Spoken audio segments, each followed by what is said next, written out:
you define infinite banking? What does that even mean, and like why life insurance? I had a lot of losses, a lot of arrows in my back early on. How do I improve as an investor? I have to, one, define my investor DNA. What were some of the epiphanies and light bulb moments for you to go, I'm going to do this, and I'm ultimately not just going to be a typical person. I'm going to like literally create a community, make a community called Wealth Without Wallstreet, which puts a lot of targets on your back. How do we learn to see red flags? And what are some of the principles that you've learned in your journey of passive income and alternative assets? And I would love to hear your framework on when to be smart with debt, what's not smart about debt. Most people make such poor decisions trying to get out of debt that they actually put themselves in a position where they're further away. What is your thoughts, frameworks, lessons that you've learned when it comes to taxes? I know that you have a section. The whole infinite banking concept, whole life insurance, was merely a means and not the end.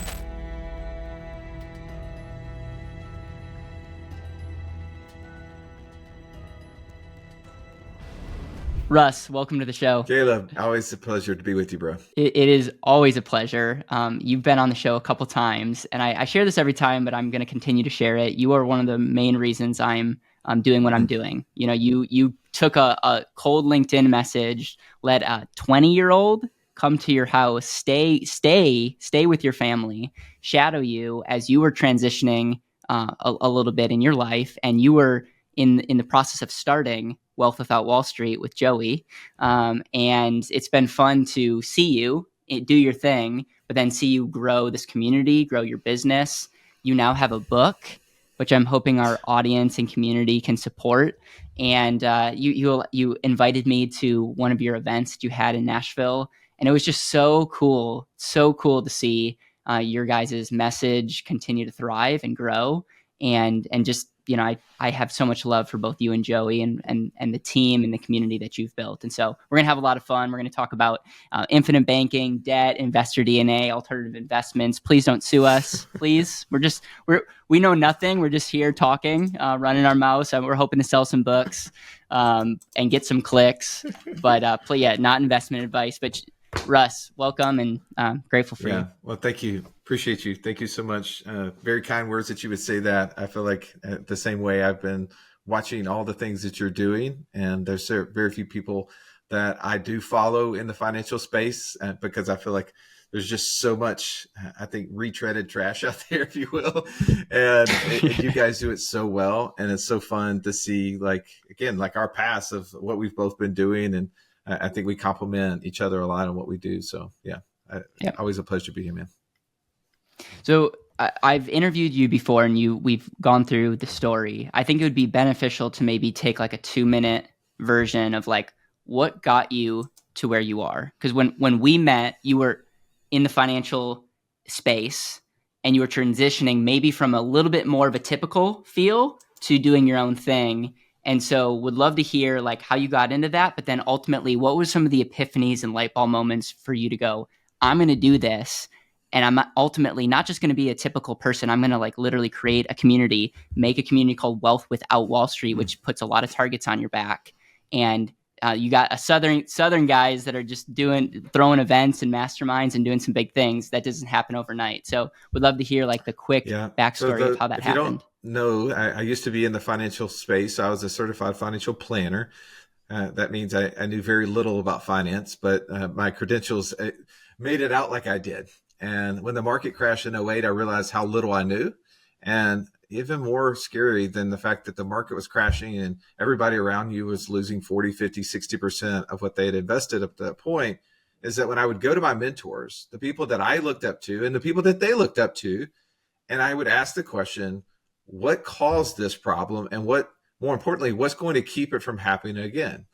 And all I got was a bunch of, I don't knows, palms up to the sky, people really scared and anxious themselves because they didn't have answers, because all of the things that they had prepared for, all the models that we had been taught up to that point were broken. And that really didn't sit well with me. I'm one of those people that love to be in control. Like if we're going to ride in the car together, I'm going to drive, even if it's your car. Like I just don't like to be out of control. I like to have my hands on the wheel of no matter what we're doing. And that really set uneasy with me. And as you know, that was really the start of a journey of trying to find out alternative ways to building wealth outside of Wall Street. And for a number of years, we did this whole infinite banking thing. And it gave us a lot of like insights to different stuff. But at the end of the day, we really didn't understand even what to do with money. We were stacking a lot of cash, but we didn't know how to invest. And it wasn't until we started the podcast in 2017, we started interviewing people that were doing just amazing things outside of the typical stuff I would have normally known about, like private lending or doing real estate deals. And I was like, oh, wow, there's so much we could be doing with our money. And we started, borrowing against those life insurance policies to start investing in these things. And I learned the hard way early on that I didn't know enough about investing. I needed to become a much better investor. And I had a lot of losses, a lot of arrows in my back early on along that road. But it ultimately, the path to financial freedom is when your passive income exceeds your monthly expenses. And there's nobody's going to take action on that the way you will.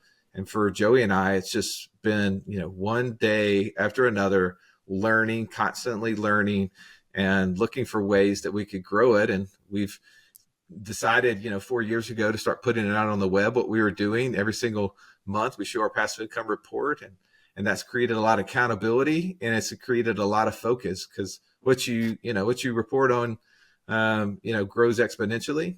And so I think that's been a huge part to the things that we've been doing, and it's been a blessing to see people following along with us. I would love to dive into some of the mistakes that you've made. But before that, you mentioned infinite banking. That's what very much drew me to you early on, is like your understanding of how life insurance can be set up and used. And I credit, again, lots of my mindset on, going to Truth Concepts with you and then shadowing you. And then ultimately, or early on, I did some cases with you. That's how much I respected just your insights and your knowledge around this. How would you define infinite banking? And again, infinite banking kind of makes probably you and I cringe inside of some of the videos that we see and some of the people that use it for marketing. So maybe take a step back. Like, what does that even mean? And like, why life insurance? So I guess I'm just handing over the mic to you and saying, Russ, if you had to reverse engineer this concept, how would you share that with our community? And by the way, they have a whole section in their book on this. And so if that's the only thing you care about, I would get their book just to hear their articulation about this. And so with that, without further ado, so the concept of infinite banking comes from a book called Becoming Your Own Banker. That's a 85-page book that was written by a man named Nelson Nash. I got to know him personally because he lived in Birmingham, my hometown, and we spent many different days over a 10-year period of time really learning about how money really works. And the concept of infinite banking is really that we recognize that our money has a cost, and our dollars have to flow through some account, and either they're going to flow through someone else's accounts and they're going to earn interest on them, or they can flow through accounts that we own and control, and we can earn interest and dividends on them. And he shares in that book, Becoming Your Own Banker, just how you can utilize a 200-year-old product called whole life insurance. Now, Gable, you and I know this because we own lots of life insurance. We've been using these insurance policies at pretty high level for a long time now. But I just remember when I was a certified financial planner, I would go to these events where this man, Nelson Nash, would be like a 15-minute speaker, right? Like on a 2.5-day event. I would hear him for like 15 minutes because they would allow a handful of people to get up and just share just nuggets of things. And I can remember as far back as January of 2005, hearing this man speak, and he was in his early 70s. You could tell that he had a lot of wisdom, but he would share this concept of becoming your own banker. And I would lean over to the person next to me and I'd ask the question, what is that? What is he talking about? What really is the gist of this? And they would say, he's talking about using whole life insurance. And I would immediately just scoff at it. I would immediately say, that is terrible. Like, the only reason someone would use that is that they don't know what else to do with their money. Or the only reason an advisor would recommend this is they're not as smart as I am. They can't pass the securities license test, right? And that's how brash I was in this understanding of what becoming your own banker was. And it wasn't until January 2009, I'm sitting at the same event. This time it's in Orlando, Florida, and I hear this conversation and I go, I'm willing to go and try to figure out what this is about and learn about it. And I would love to tell you that I learned all there was and immediately started doing it. That's not the truth. It took me about 9 months to, unwind a bunch of the belief systems that I had and realize that those were not necessarily accurate in all situations before I started using it. But the basics of infinite banking is taking our cash, where it probably right now is residing in some form of a checking or savings account, and utilizing a whole life insurance policy. And instead of going to the bank to borrow money, you borrow from the insurance company. Instead of putting money into accounts that you can't utilize, like 401ks and IRAs and home equity, and paying off all the debt we have and all those things that we've been told is the way to financial freedom, is that we put a lot more cash into a place that we can use, and then we go find assets that produce passive income streams. So infinite banking is the process of understanding what all of that, how that money works and how to use it. And the tool that is often what's talked about and sometimes, overly scrutinized is this dividend paying life insurance policy. What is your pushback when people say, why not just use high yield savings account? I would say you can. It's not, there's nothing bad about that. In my experience, though, most people, including myself, would not save nearly enough money to make a difference through their high yield savings accounts, right? Because inherently we know that money is not earning as much as we want to. Like today, maybe the savings account's earning 4 or 5% because interest rates are a little bit higher, right? But I mean, a year and a half ago, we'd be like, I can't keep much money in there because, the cost of inflation is outpacing the dollars there. We'd also say, probably not the best place for me to put it because it's in my line of sight, right? Like it's easy for me, if that money's there, to go use it for a big ticket purchase or maybe to go on a new trip, right? Like all good things, but things that maybe aren't contributing to the things that we want to do, like build passive income streams. And there's all the things, well, banks could fold, I could get sued and taxes and yada, yada, yada. But most of the time, those two things about really, it's not earning enough. And I know that if it's there, I'll spend it. So people won't put enough money in there. Like I have large 7 figures in cash value life insurance. And I don't say that to in any sort of posterity way. I just tell you, like, I know I would have never built $40,000, $50,000 a month of passive income if I just had a checking account. Like that just wouldn't have happened. I wouldn't have found the opportunities. So what is it that the life insurance has done? It's been a tool that, sure, it's protecting my cash, it's given it a decent rate of return, but it's given me the ability to shove large amounts of money into it every single month, every single year. That has then set me up to learn that I had to become a better investor. And by doing that, I created a system to make it operate to where it continues to work in my sleep. So we built what we call a passive income operating system, where we turn active income into passive income. Like I just can't do that with a checking account because I knew I wouldn't have put enough money in it to make a difference. Yeah. And you don't have to give exact numbers, but if you had to generalize, you have multiple policies. You said that you have over 7 figures of cash value. How much death benefit does your family have collectively in just as a family? Because you choose to save your money in life insurance versus like probably almost 20 million. So if we take a step back, this is another, like, not just an epiphany, but a conviction of like infinite banking or whole life insurance literally gives the utility or gives multiple uses of your dollar. And so you're storing your cash in a place that long-term will get a better growth rate, and it allows you to have control to go, invest in alternative investments to create passive cash flow, which is amazing.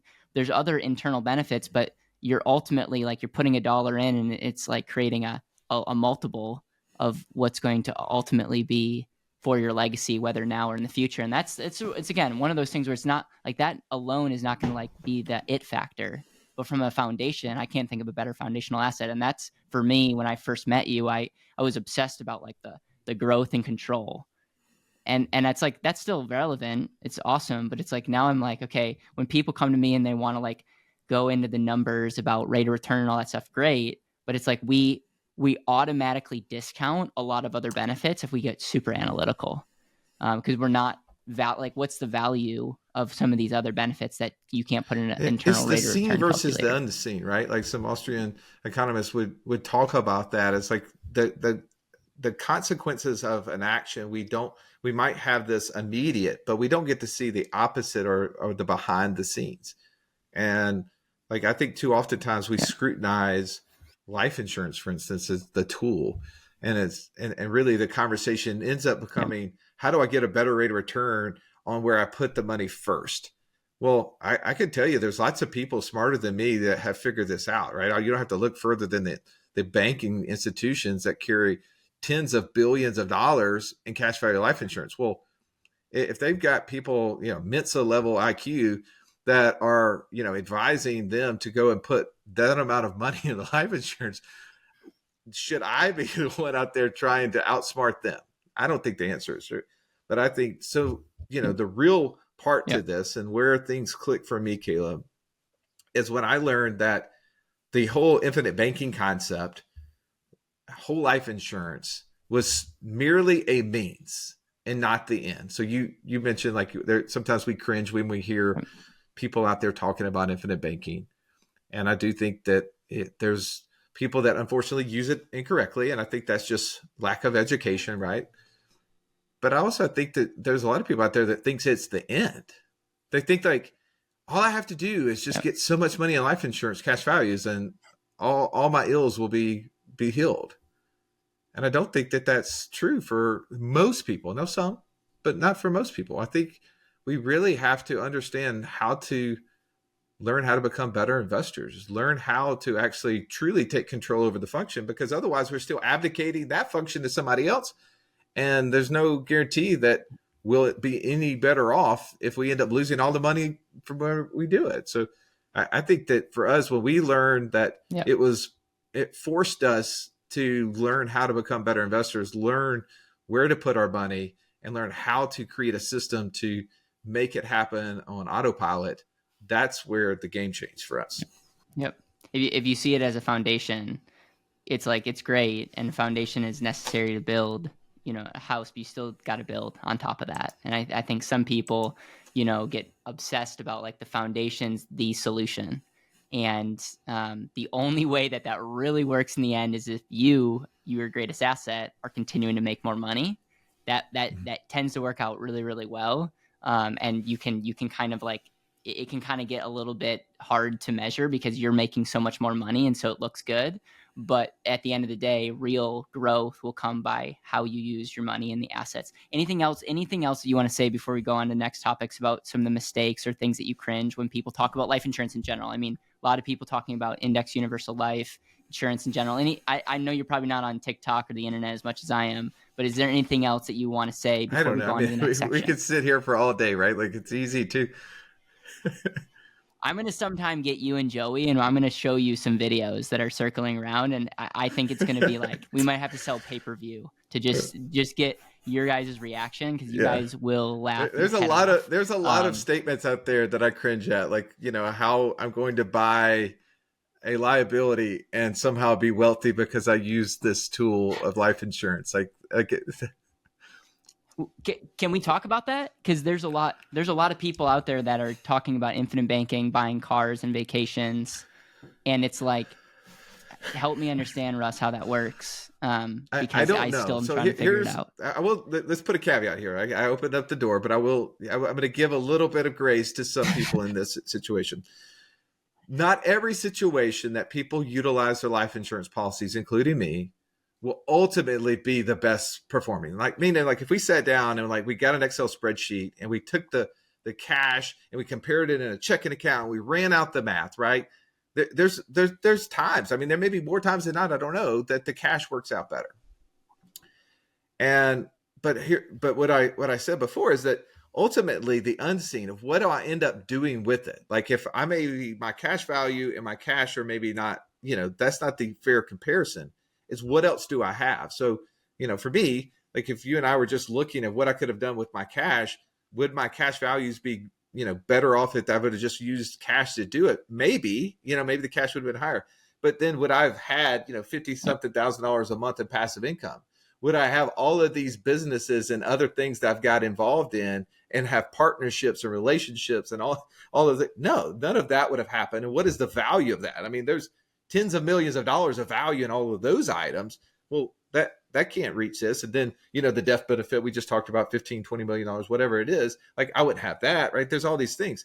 And so there's sometimes people make mistakes with using their cash values. Well, they'll say, oh, well, I'm going to use it to go on vacations. I'm going to use it to buy cars. I'm going to, do the liability things.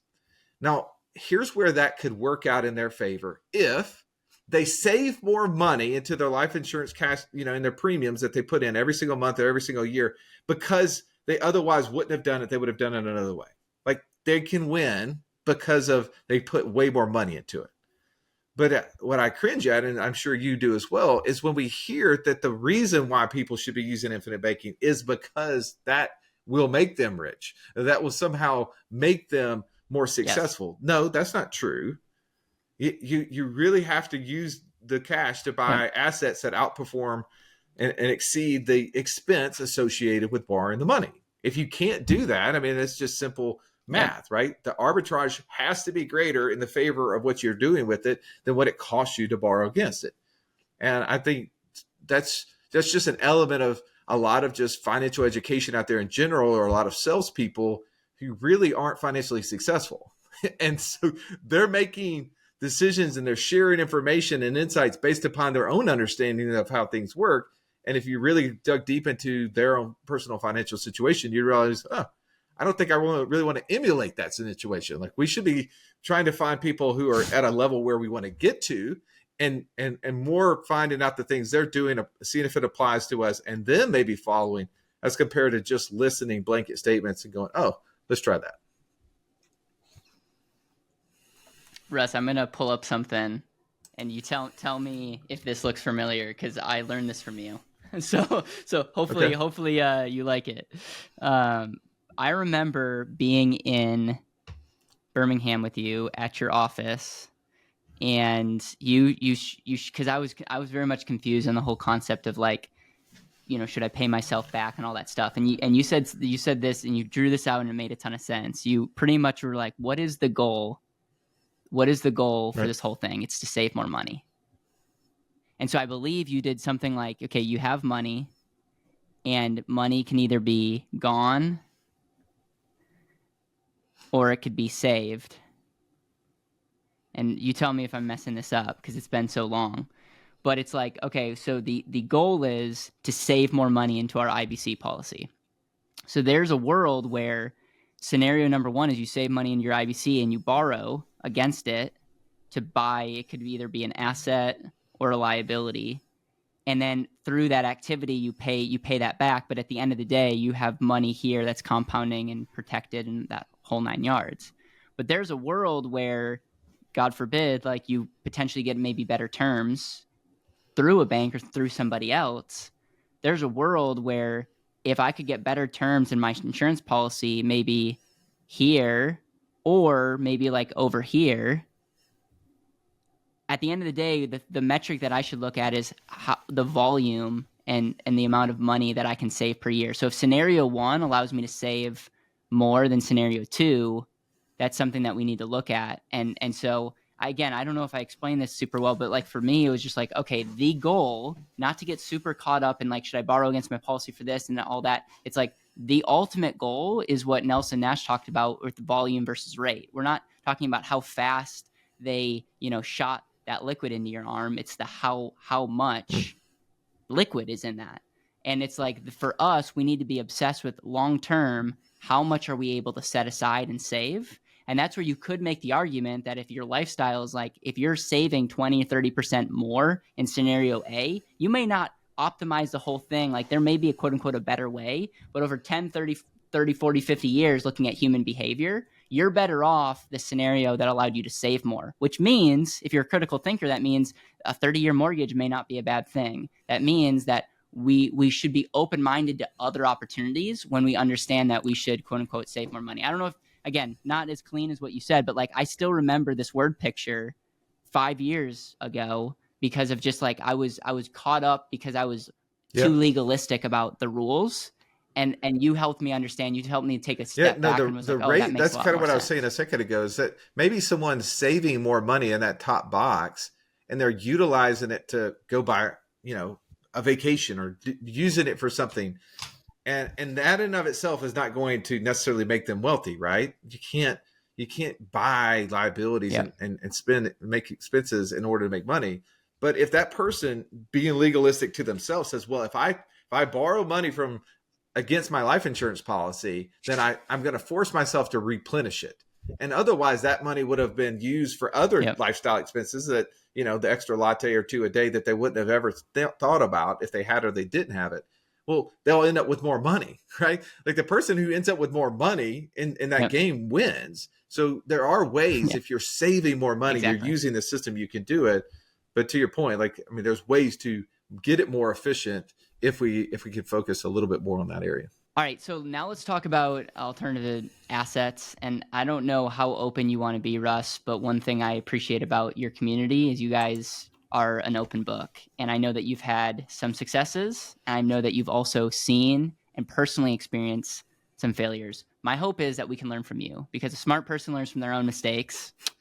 A wise person is hoping to learn from other people's mistakes. So my hope is that anyone watching this can take a nugget or two. You can share as much detail as you want, but I think the core thing is how do we learn to see red flags, and what are some of the principles that you've learned in your journey of passive income and alternative assets? Because I think you'll be the first to say that Wealth Without Wall Street, lots of opportunities, but there also is less regulation, and with less regulation, that's a good thing, but sometimes it's a bad thing. And so I'll hand over the microphone to you, and you can say whatever you want to say. The way that you said it, the redneck way, I say that same turn of phrase is that, you can either borrow information from somebody or you can pay retail for it, right? Like, so borrowing the experiences I've had from a negative standpoint instead of having to go out and do it yourself and paying full freight.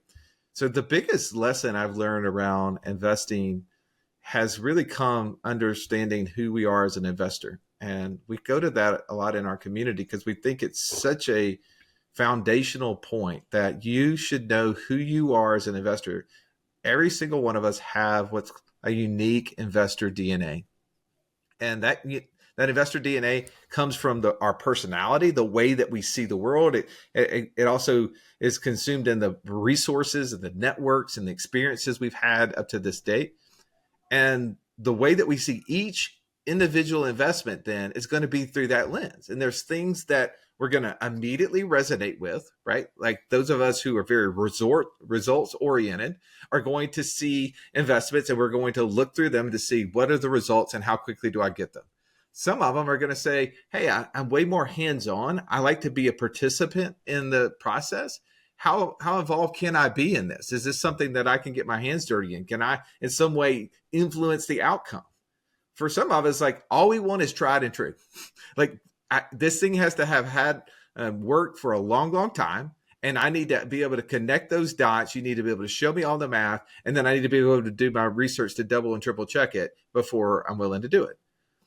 Well, early on, I was just one of those big ideas, right? They call me the idea guy on our show.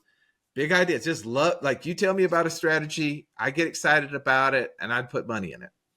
Well, I realized that I needed to be partnering with people who are way more on the detail side, who were more brake than my gas pedal, because I would invest in things just immediately. Because if I saw someone else I knew, I could trusted, and they were investing in it, they were having success, I assumed it would work out for me.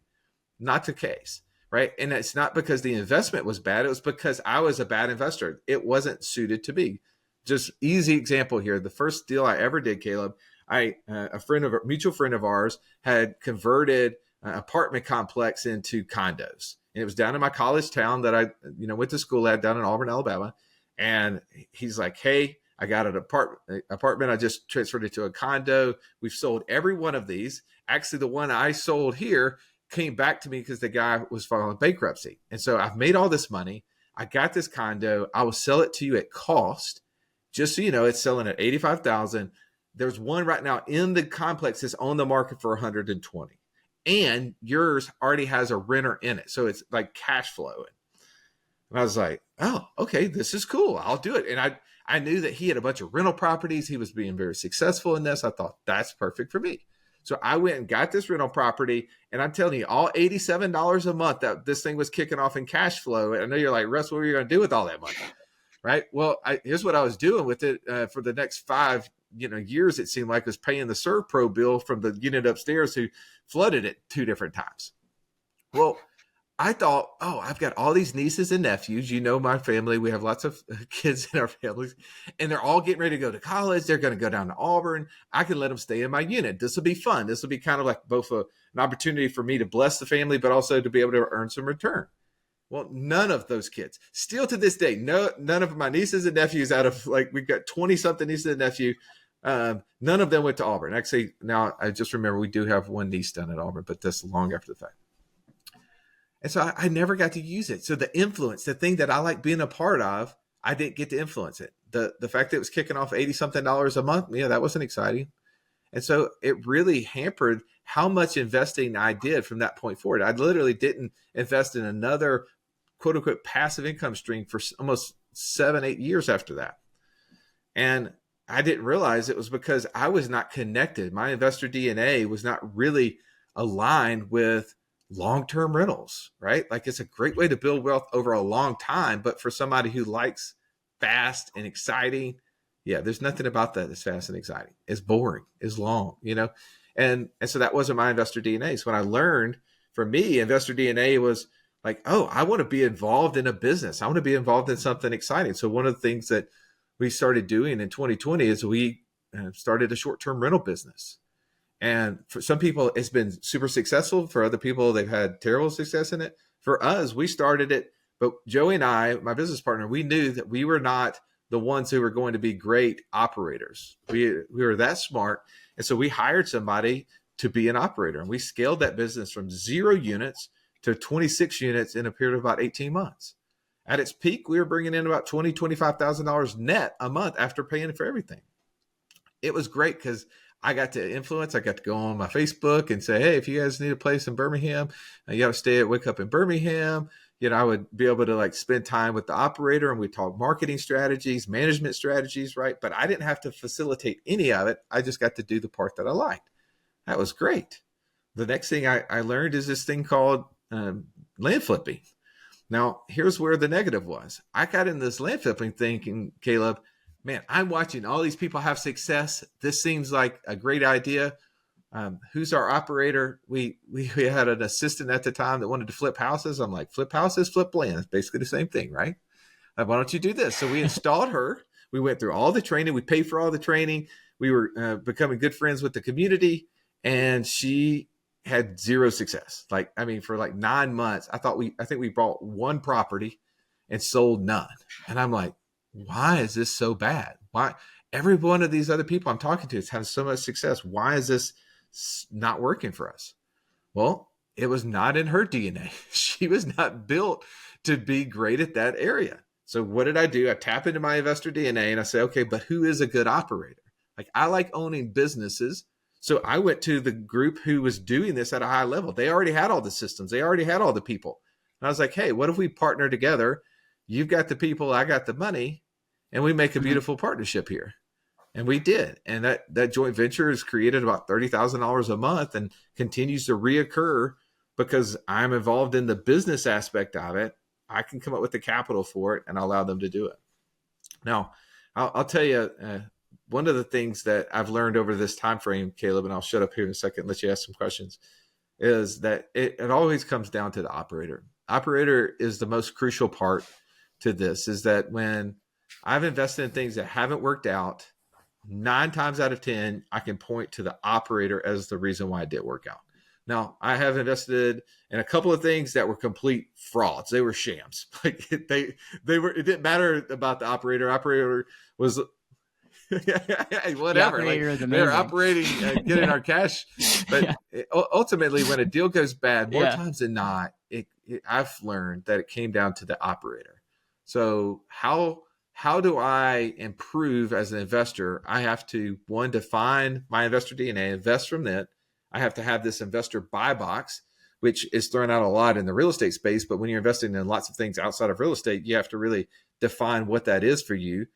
And inside of that buy box, you better be able to pull out a due diligence playbook. You better be able to like go through it and be able to get to the nitty gritty of what people are doing and how is it going to work out, and find all the holes before you get into it, so that you know ahead of time what are the likelihoods this thing's going to succeed or fail. And as long as you can, measure out the operator into the deal, you can have reasonable certainty to the outcome. And so for me, like looking into those deals, understanding the operator is crucial. It doesn't matter how good the deal is, if it doesn't have an operator, I'm going to pass, because I just realized that I'm not the operator. So without it, it's going to fail, and I'm not one, it's going to fail. I usually move on. So those are just a few little lessons. I don't know if that's helpful. So it's super, super helpful. Lots of things that come to my mind. One of the things that I was told, I'm grateful I did that, before I met my wife, make a list of like, who do you want in a future person? And that you do that because you meet somebody and you tend to forget real quick of like the values and things that are really important. But if you have that list unemotionally, you're really and especially if you share it with other people, you're able to really have some checks and balances. And I see the same thing in the investment world, that it's very, very exciting. Like all these opportunities that come up, and you talked about a due diligence playbook, which is super key. So you have investor DNA. It's like know thyself. And I know that you tie a personality test to it, and it's pretty amazing. And anyone that is watching this, I believe, will have an opportunity to go through your investor DNA. And so we'll make sure to have a link to that down below. But if someone comes to you, your investor DNA, and let's say you have 10 opportunities that all have an operator. How do you choose? If you're going to do any of them? You're not, I mean, knowing you might just write a check like, hey, I'll write everyone a check. You get a check, you get a check, you get a check. But like, if you only had to pick one, how are you choosing one? You got to go back to what is your buy box, right? So you have to look at the situation and say, for each one of us, we have different criteria. So I do almost exclusively joint investing with my business partner, Joey. And Joey has one non-negotiable, and if it doesn't produce cash flow in the first 3 months, he's out. I mean, he's just out. He's not going to do it. So, like for us, that's a big area that we're going to look at and say, okay, out of these 10 deals, which of them will produce cash flow in the first 3 months? And that wipes out a bunch of deals, because there's a lot of value add deals out there. There's a lot of deals where there's money on the exit, right? Like, hey, we're going to grow it and then exit. And those are, I'm not saying those are bad deals. Yeah. Like there's some really good deals out there. One of our business partners is a president of a publicly traded company. His company's up 4x since he's been the president. I knew that. Now I'm Wealth Without Wallstreet, so I'm not investing in it. But also, it didn't meet my buy box. It wasn't producing a cash flow. Even though I knew the person, I knew, quote unquote, the operator to the deal, no doubt knew that thing was going to skyrocket, as it has, and it's going to continue to skyrocket, but it didn't meet my buy box. So we were really diligent to say, that's something we're not going to do. I mentioned the second one, does it have an operator? So we'll look at those 10 things, and do they have operators? And 1 out of 2 won't have an operator. It'll be something that you can get involved in, but you're going to need to be a participant in it. I'm not into it. So those are just a few of the like quick criteria that I'm going to look at. And then after that, then now you're going to get into the nitty gritty. You're going to try to figure out what are going to be the things that's going to influence this outcome. And do I have the ability to influence this outcome? Because anything I can really influence potentially, now that reduces my risk and potentially can even enhance my return. And so I'm going to look for those things. So those are like our quick go-tos, and there's other criteria, but I would say that's a good start. Yeah. For you, and again, you're speaking for yourself, not for the person listening, but 3 months, it needs to create cash flow in 3 months, which eliminates a lot of deals. And then needs to have an operator, which eliminates all the, hey, take this course, come do this workshop, learn. It's like, hey, I'm only as good as the person sitting in the seat. So I'm out, and I can relate to both of those. And then at the end of the day, it comes down to, if there's a lot of good deals, going deeper and saying not all operators are created equal, not all cash flow projections are created equal, and but that's a good start. You eliminate 85% of the shiny objects by a couple of those criteria, and I would just encourage, if you're watching this or listening to this, to have something, because what you'll realize is you'll make less worse mistakes because you're already eliminating a lot off the table. It's crazy how similar it is to dating, because essentially it's like you're dating multiple financial opportunities, and so it's like get really clear with that. And were you going to say another thing? Everybody's buy box, everybody's investor DNA is going to be a little different. Everybody's buy box is going to be different. So what connects to me doesn't necessarily connect to you, right? We all are at different places in life, all have different resources. So that's why it's so important to be unique. Understand your situation. Don't just try to apply blanket ideas and generalizations to yourself, because you should apply only the things that apply to you and then build upon those. I love it. And one thing for me is I want to understand how value is created in the investment or business. And if I can't explain it on a whiteboard very simply, I'm out, because a lot of the mistakes I've made was when maybe, and I don't know if you can relate to this, Russ, I overemphasize the operator. I'm like, this guy's amazing, or this person's amazing, but I don't understand how the value is created. And I'm not like a dumb person. You know what I'm saying? It's like, I'm not like, it's like I can probably figure out in any business how this thing makes money. Like, I don't need to know how the chemistry works and all that, but I need to understand how this thing makes money and how the value is valued at. And if I can, I'm out.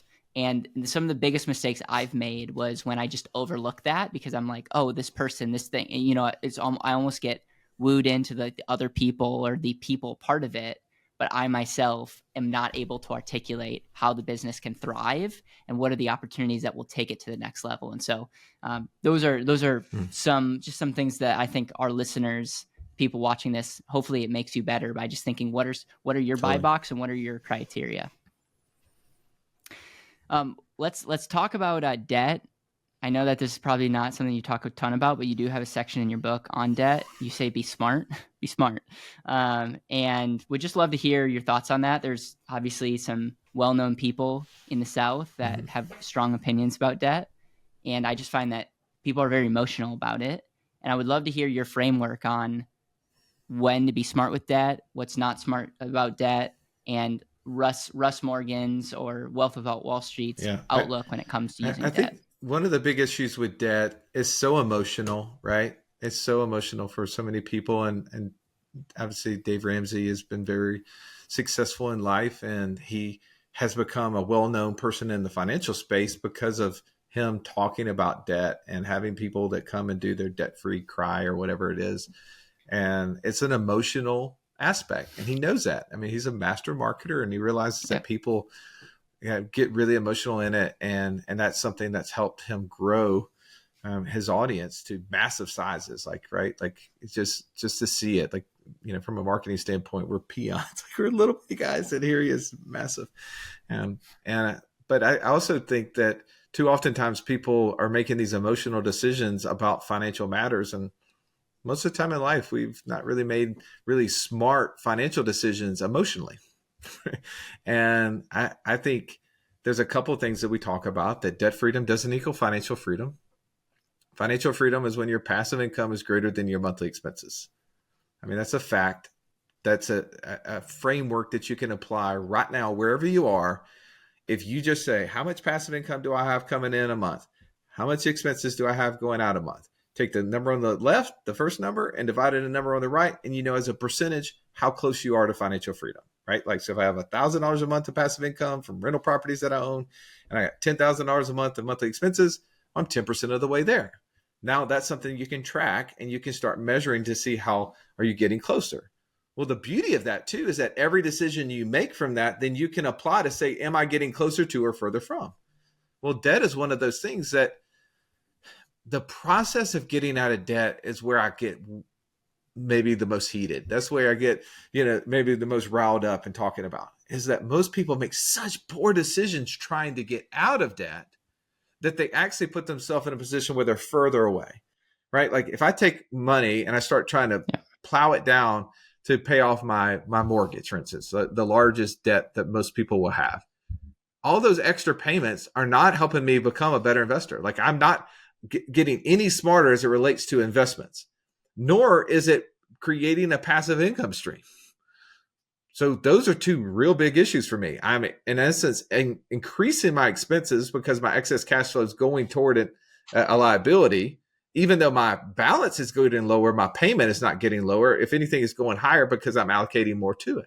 And some people will double down on that mistake by getting a shorter term mortgage. They'll get a 15-year mortgage. So now that expense is locked in. So they do have a higher expense. So instead of having $1,000 a month of passive income and $10,000 a month expense, now they have $11,000 a monthly expenses, right? And so now they're no longer 10% of the way there. And so they actually get themselves further away. And they're not accounting for the fact that they're putting themselves at more risk while they're trying to pay it down in the event that they have a job issue, the market crashes, whatever things that happen, they no longer have access. Most of their liquid capital has now been put in an illiquid asset. So I really like to tell people, be smart about the way that we focus on this. Now, is there situations where you can use debt and get in a lot of trouble? Yeah, I see people who are borrowing against things in order to go do investments, right? People who've gotten really excited about the idea of cryptocurrencies. And, Joey and I have been very prominent. We've talked about, we started buying crypto miners back in 2017, and we've done those both in Ethereum and Bitcoin. And, there's been some successes there. So been a lot of lessons learned as well. But if people were borrowing money, right, to go buy Bitcoin, and it started going down in value, or they were buying other assets that potentially that they weren't creating cash flow from, that they had debt service on, that's a bad thing, right? We see it right now in the multifamily space where people were going out having so much success, right? They were anybody who could buy an apartment complex, whether you're a good operator or not, to just hold it for 2 years, right? And flip it to somebody else for 50 to 60% profit. Well, they were taking on any debt that they could. They didn't really care. Hey, it doesn't matter if this bridge debt is only a 3-year term. We're going to be able to this is going to appreciate in value. We're going to be able to take a loan against the bank, refinance out that bad debt, and get our investors back their cash flow and just keep growing. Well, as interest rates rose, right, and all of those, and the asset appreciation stopped happening, just exactly what it did in the residential market back in 2007, 2008.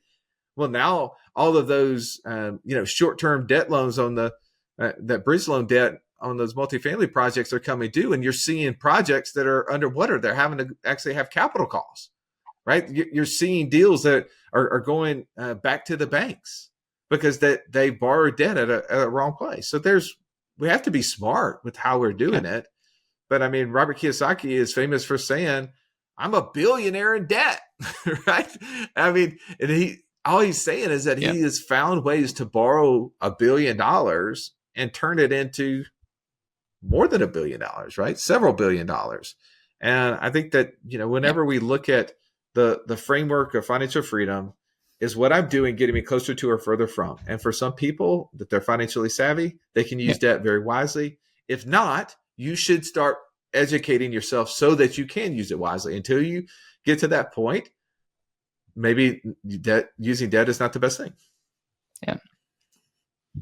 Just like infinite banking, debt's not the it. And it's usually there's other things that you need to look at. And one thing, I just look at debt as an amplifier.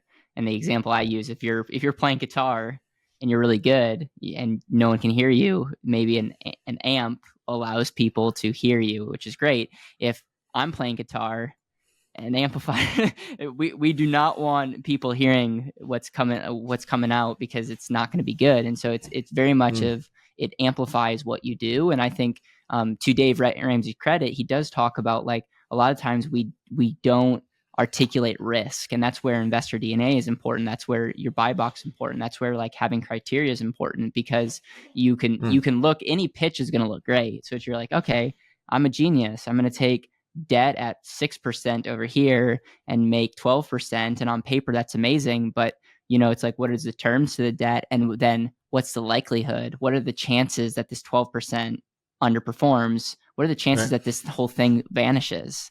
Now you don't just have a bad asset that's gone, now you have a liability that's backed by nothing. And so that there's other things that need to be kept in the equation. But Dave Ramsey was famously asked, if you would get $1 billion loan at 0% interest. Would you take that? And he said no. And so just going back to what Robert Kiyosaki said, it's just like, okay, Dave has his convictions and he should say no because he's built it would be problematic for his brand and it would be hurtful to the people that listen to him if he flip-flops. But anyone that's like, okay, you could put your money in treasuries right now, and make $50 million off that deal a year. Like that's sounds pretty safe and passive to me. But it's like it's not all amplifiers are created equal. And it really comes down to how you're going to use it. And that's where it's like, if you're already going to make a decision about a home, a 30-year mortgage feels a lot more safer because it's already built into a decision you're going to make. But a 30-year mortgage could put you in trouble if you're like deciding to get a house that you maybe shouldn't get. And your only way that it's possible is a 30-year mortgage. Right. Because at 15, you wouldn't be able to float it, which probably means you shouldn't be in that home. Doesn't necessarily mean the 30-year mortgage is the issue. Last topic before we jump into whatever you want to talk about. Last topic for me, I guess I should ask, is taxes. It's something that your community, our community, doesn't want to overpay on taxes. What is your thoughts, frameworks, lessons that you've learned when it comes to taxes? I know that you have a section in your book pay less on taxes. if you can. It's not your patriotic duty to pay more in taxes. I don't think so at all. I think our job should be to go out and build businesses, make a lot more money, create jobs for people. That's our patriotic duty to support our fellow man that way. And, the best way to help the poor is not to be one of them. And I think there's so much that, unfortunately, if we don't understand how the tax code works, we can pay a lot more in taxes than we should. That is a partner in our life. Many of us have done partnerships in some shape or form. We probably read the operating agreements. We look through all the documents of what's happening. What am I signing up for? But that's not something we do in our relationship with the government. And everything that we do, they're in essence a partner, a tax partner with us. And I think we should be wiser in the things that we make investments in. Not only part of the buy box, right? One of the buy box strategies is going to be, how is this going to impact income tax? And while one may earn a higher rate of return, the net result may be less depending on how it's taxed. What options do we have to offset that income tax? So I think that we have to be wise. We have to have wise counsel. I don't pretend to be a tax professional or an expert in this, but I spent and do spend a lot of money on tax professionals and strategists to help me evaluate that. And it's a constant changing, right? The legal industry is alive and well in Washington. They're constantly writing new rules in. So we need to be looking at what are the things that they're interested in and trying to invest in areas that meet their objectives, right? Like they don't want to be in the housing business. So that's why real estate has always been such a great benefit. Right now, there's a lot of, interest in green energy. So we should be trying to figure out what ways can I take part in that, or research and development, or whatever it may be. We should be looking at ways to offset our tax burden. Because every dollar we don't have to pay in tax is a dollar that now we can use to build an asset that creates more cash flow for ourselves, and we can reinvest and keep doing it over and over again. So there's so many different ways to do it, right? Like we talk about this on the show, but every one of those has to be unique to your situation, and then you should align yourself with more than just a CPA. A CPA is not a tax strategist. They look in the rearview mirror. You need to also partner with somebody who's looking out forward for you to help you think through what's coming. And then the two of those together can really give you some strategic ways to minimize your taxes going forward. At least that's been my experience. Love it. Russ, thank you so much for being on the show. Thank you for finally getting this book out in the world. And my hope is, if you have found value from this, number one, Wealth Without Wall Street's on YouTube. They are going to be a prominent channel. And so I would love for you to go subscribe to their YouTube channel, go grab the book. I know they're going to be coming out with an Audible version here shortly. And we also have a link that gives some of the resources that you're willing to give to our community. So Russ, is there anything else you want to say? I'm again, want to have you back on. I think we can react to some fun videos here in the future. And I would absolutely love that. But I just appreciate how you articulate things, how you think. And I love the fact that you guys finally have it Thank in a you book for where having people me, can go man. get. Yeah, if you're interested in these resources, go to what'swallstreet.com/BetterWealth.